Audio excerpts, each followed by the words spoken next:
Greetings, everyone. This is Rock and Roll Spot Convention with the weekly comic book roundup. We've got a decently sized haul this week, so let's get started. Kicking things off, we've got Exceptional X-Men #2. Where we left off, Kate Pryde was attempting to distance herself from all things mutant, pretty much, or at least all things X. But she ended up helping a young mutant, teenage mutant girl who was accosted by security at a concert venue, and basically made a new friend. All because Kate misremembered when she was supposed to go, what day she was supposed to go on a date. So, and Emma Frost once again renewed her interest in Kate Pryde. So, the issue opens.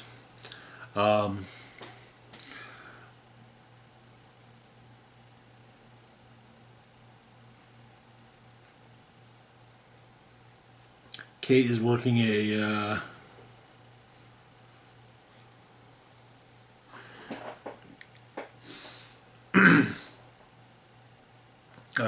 Cubs tour bus arrival.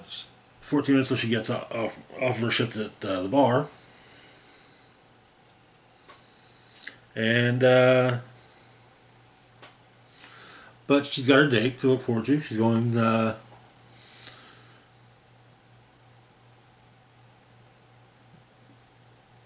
Apparently, her would-be date is has a cousin who's on a high school soccer team, and they're going to the cousin's game. She's also a server at a fancy restaurant, so a daytime date works for her as well. But Kate is also receiving constant texts from Trista, the young girl that she helped. But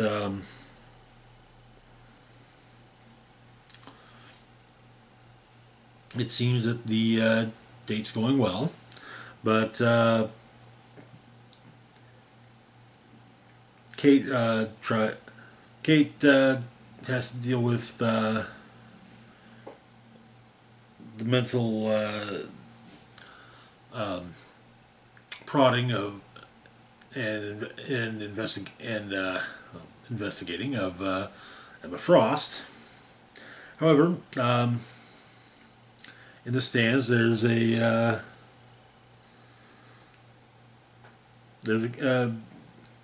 kid with visible mutation watching the game, and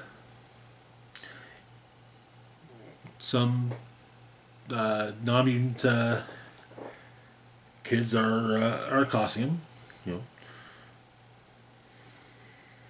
But the kid's name is Alex, and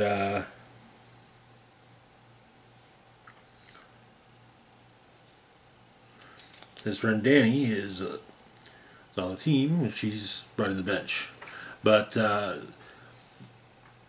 Alex has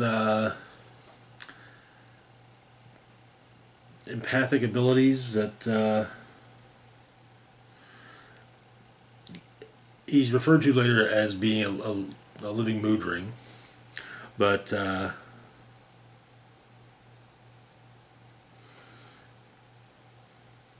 mean, he's just trying to watch the game and ignore what's going on. But one of the players on the team, Tao, she takes offense to the kids accosting him, and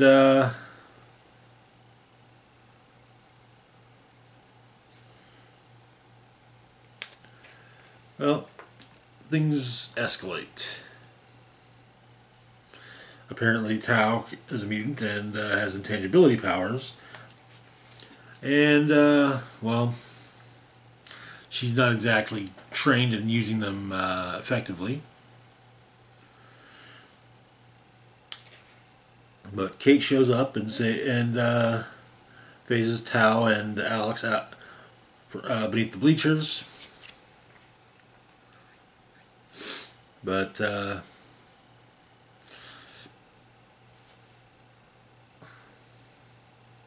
Alex is just like, hey, yeah, thanks, you know. Whereas Tao gets herself stuck phasing on support of the bleachers. So Kate helps her get unstuck. But the game was called because no fight.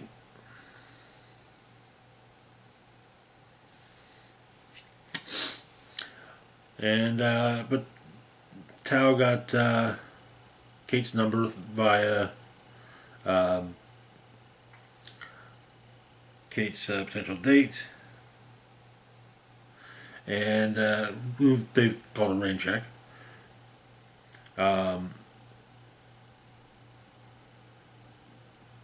And Tao thanks Kate for helping her earlier, and apologizes because she was kind of heated. But Kate has an idea. Why not introduce Tao to Trista? That way Trista has a mutant friend who is her own age, and maybe can stop texting Kate nonstop. And Alex comes along, and Alex is brought along too, and so apparently Alex used to play chess.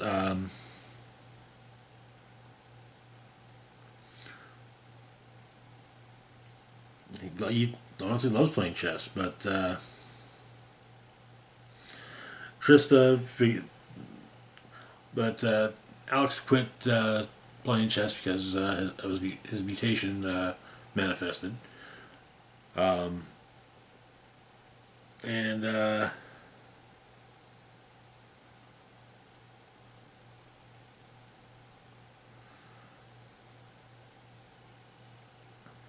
whereas Trista thinks they need more friends. Tao believes they should order this, and honestly, both are good things. But Alex says he'd like to be able to turn everything off, where people just basically people near him word vomit all their emotional baggage. And the three come to Kate's door, but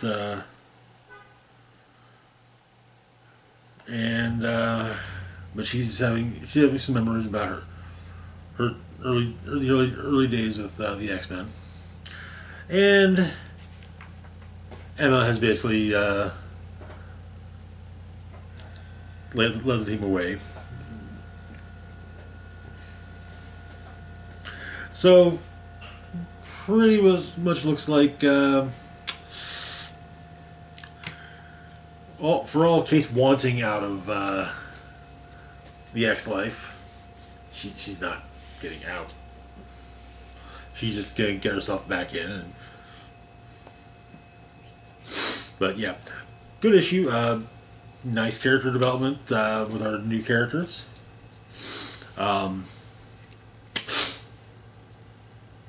Interesting concepts with the two new mutants. Also, it should be noted that Tao cannot just turn intangible, but also turn invisible. However, again, she doesn't know how to control it. It just happens. So, yeah. Moving on, though, to our next book, we've got Sentinels, #1. Yeah. So, the Sentinels team is a group of humans that soldier types, I should say. They're all veterans of various Marvel events. So, but They have augmentations as well as armor, and they're using a Mark IV Sentinel as basically their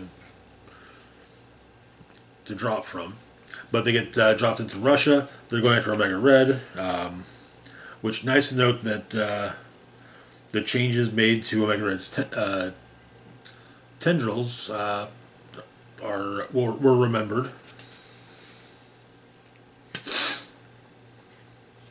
But among the augmentations that these Sentinels have, they can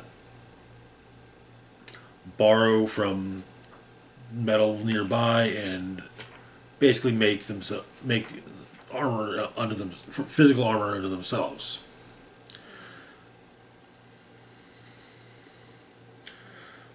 During the fight with Omega Red, one of them breaks Omega Red's jaw, which Omega Red notes that his brother Vasily broke his jaw when they were boys. He has not thought of that in years. But a problem with the augmentations is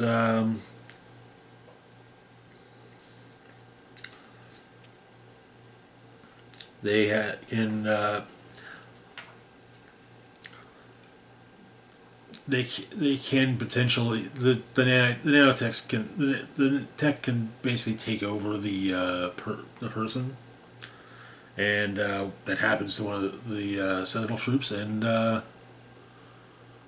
of the Sentinel team puts a bullet in his head. But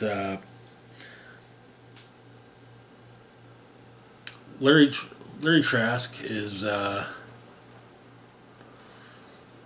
running the Sentinel program out of Greymalkin Prison. The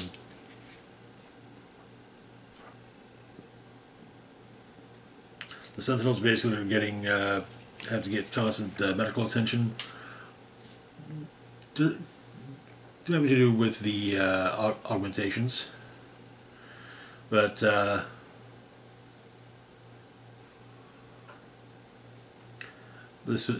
Larry Trask is Oliver Trask's mutant son, and he was resurrected by on Krakoa.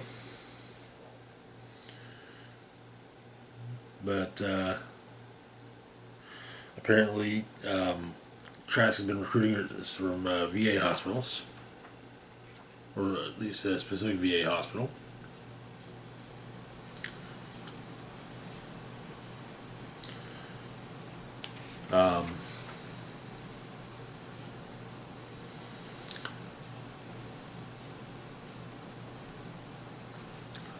We learned that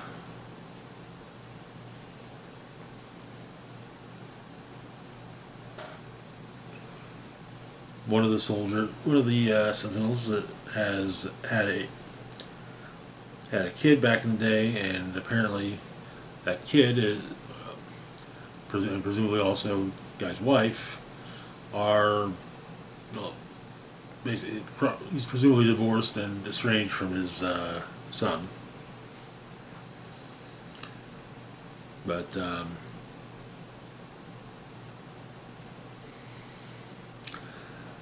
the financing of the Greymalkin prison, as well as the Sentinel program, is being handled by Trask Capital, but Omega Red is basically taken to the Morlock tunnels beneath Greymalkin prison as a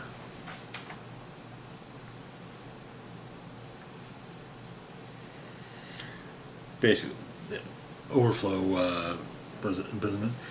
Also present is the Blob,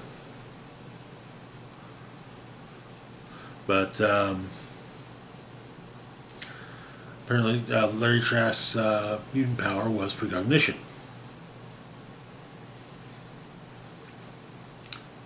He began as soon as he was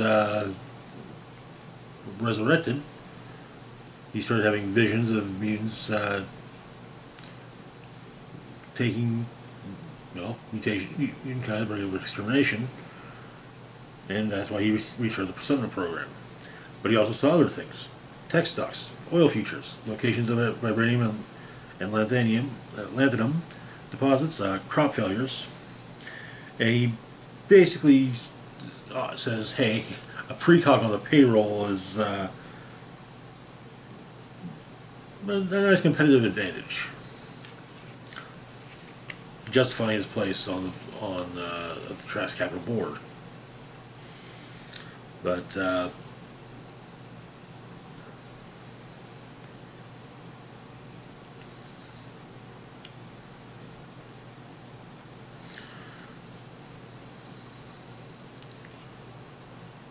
and it seems that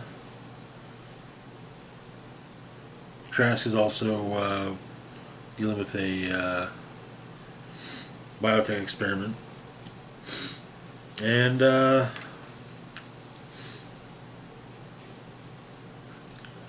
Omega Red nearly breaks out of Grey Malkin, but or begins the process of breaking out. But one of the Sentinels' augmentations is a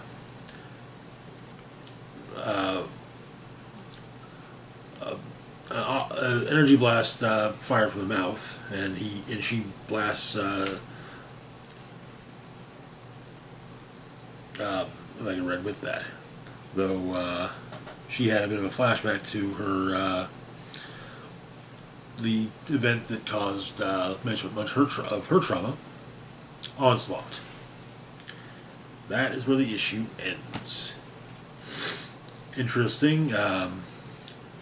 I'm fairly certain that Larry Trask is going to have a meteoric fall from grace, but well, we'll see. This is a 5-issue miniseries, so you know, don't get too attached. Moving on though to our last moment, we've got X-Force number 4. Where we left off, the team was fighting, and I use the word fighting loosely, Nucleo in Cambodia, and had pretty much been defeated. With the somewhat exception of number tank. But Sage reboots her. She has like basically reboots herself. Tank is dealing with Nucleo, and Nucleo seems to disappear. But X-Force takes a look at the temple that something appeared in Cambodia. Tank notes that one of the symbols on the wall appeared in front of Nucleo shortly before it disappeared. There's a apparently the fracture point is moved to the Florida Everglades.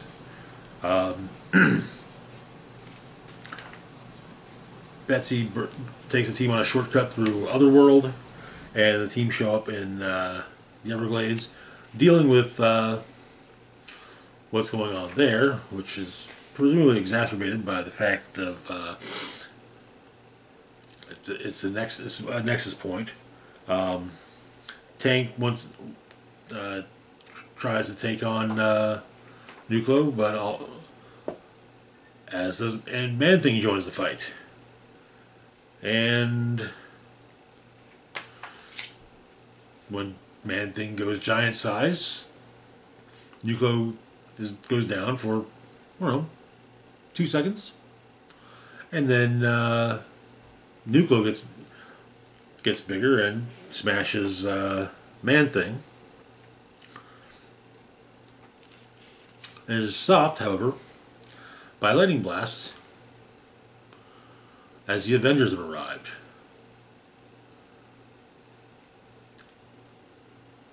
With Storm, with Captain America in command, Steve Rogers, and Storm as well. though she does have a inkling of who X-Force is.